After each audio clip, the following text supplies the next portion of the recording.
Earlier this year, Mark Zuckerberg released a photo on Facebook of his wardrobe, and it shocked quite a few people. They looked at it and they saw all these gray shirts, all these hoodies that looked exactly the same, and they said, is this guy a genius or a psychopath? Now guys, I'm not going to talk about that, but what I am going to cover is the strange style habits of successful people.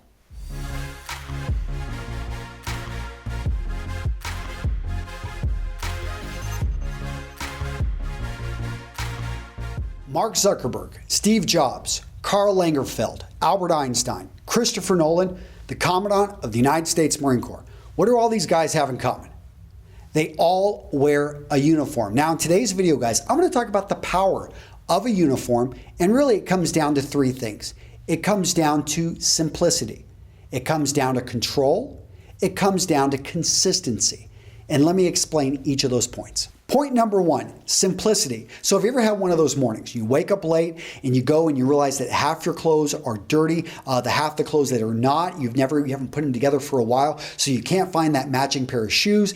You've only got one sock. All of a sudden you're looking at your trousers. Do they match your shirt? Oh, I got to wear a tie. You've got to wear a jacket. You've got a presentation. Oh my gosh, I am late.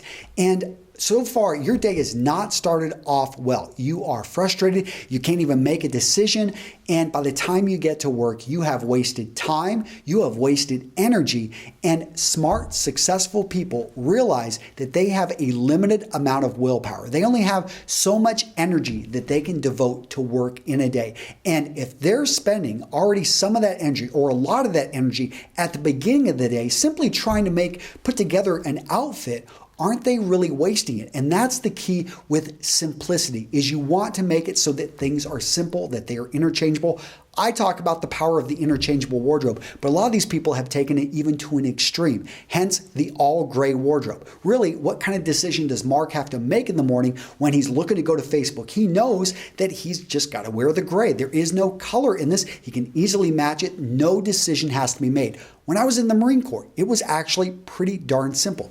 All of my boots were black. And by the way, I got out in 2003, so we still had the black boots. We had the camis, and they pretty much matched. If I didn't have one pair, if they were dirty, the trousers, I could match them with another top. It was all interchangeable. All my socks were black. The point is, we kept it simple. Uniforms do that for a person.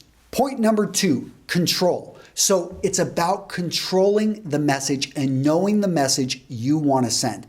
As a Marine, I knew that my uniform sent a particular message. But let's look at Steve Jobs. When you think of Steve Jobs, what do you think of?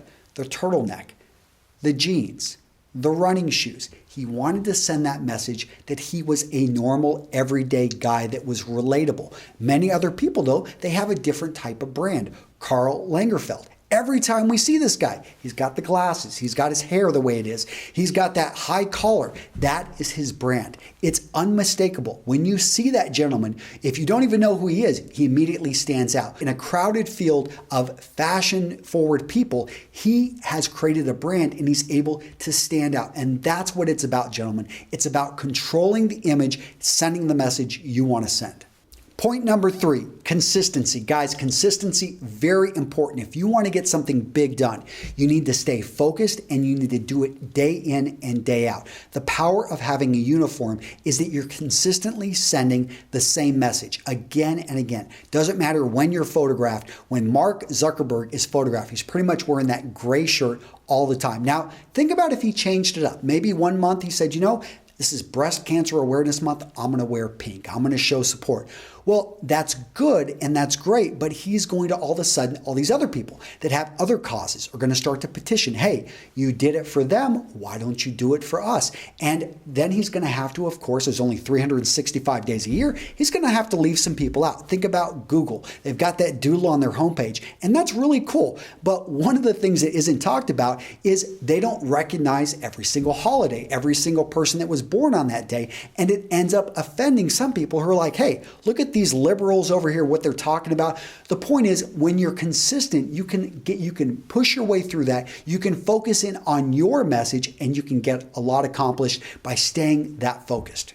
All right, gents, now it's your turn. I want to hear from you down in the comments. Maybe you've got something to add. Maybe I missed something. Maybe you feel there's a point I should have covered. I love learning from you guys. So if you know of any strange style habits of celebrities or successful people or smart people, write them down below. I will definitely go check them out. You guys know I love going down there and checking out what you guys write, learning from you guys, engaging with you. And that's it, guys. I'll see you in the next video.